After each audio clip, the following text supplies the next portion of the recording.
সারা দেশে আজ আলোচনায় ডাকসু নির্বাচন। সে সূত্র ধরেই বারবার প্রশ্ন উঠছে ডাকসু বা ঢাকা বিশ্ববিদ্যালয় কেন্দ্রীয় ছাত্র সংসদের দায়িত্ব নিয়ে। আজ যারা বিজয়ী হবেন বা যারা লড়ছেন তারা ঠিক কোন দায়িত্বগুলো ভাগ করে নেবেন সেটি এখন আগ্রহের চূড়ান্ত সীমায়। মূলত যে কোনো বিশ্ববিদ্যালয়ের ছাত্র সংসদের অন্যতম দায়িত্ব হল ছাত্র অধিকার নিয়ে কাজ করা।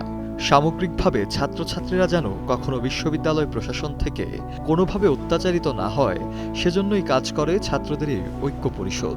শুধু তাই নয়, শিক্ষার্থীদের একাডেমিক, সামাজিক ও প্রশাসনিক অধিকার নিশ্চিত করতেও কাজ করে এই সংসদ। পাশাপাশি বৈষম্যের বিরুদ্ধে যে কোনো অবস্থায় ছাত্রদের পক্ষ নেয়া এই সংসদে নির্বাচিত প্রতিনিধিদের দায়িত্ব।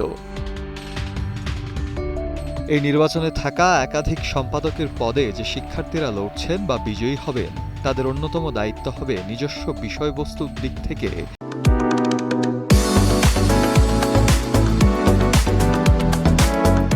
বিশ্ববিদ্যালয়ের পরিবেশকে সমৃদ্ধ করা।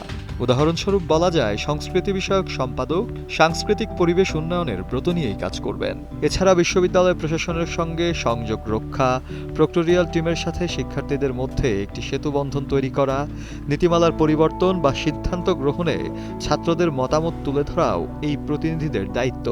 তবে এর মধ্যে অন্যতম গুরুত্বপূর্ণ দায়িত্ব হল বিশ্ববিদ্যালয়ের বিভিন্ন বোর্ড ও কমিটিতে প্রতিনিধিত্ব করার সুযোগ। Academic council, discipline committee, finance committee সহ বিভিন্ন স্থানে শিক্ষার্থীদের প্রতিনিধি হিসেবে কাজ করবে বিজয়ী প্রতিনিধিরা, যা শুধু শিক্ষা গ্রহণের বাইরেও শিক্ষার্থীদের বিশ্ববিদ্যালয়ের প্রতিনিধিত্ব করার সুযোগ করে দেয়। ছাত্র সংসদ মূলত ছাত্রদের কণ্ঠস্বর, যেটা বিশ্ববিদ্যালয়ের ভেতরে ও বাইরের ছাত্রদের স্বার্থ রক্ষার্থে কাজ করে। একটি সক্রিয় দায়িত্বশীল ছাত্র সংসদ বিশ্ববিদ্যালয়ের সার্বিক পরিবেশকে ইতিবাচকভাবে প্রভাবিত করতে পারে। মূলত এমন আশা থেকেই এবার ঢাকা বিশ্ববিদ্যালয়ের নানা বিভাগের ছাত্ররা বেছে নিচ্ছেন নিজেদের প্রতিনিধি।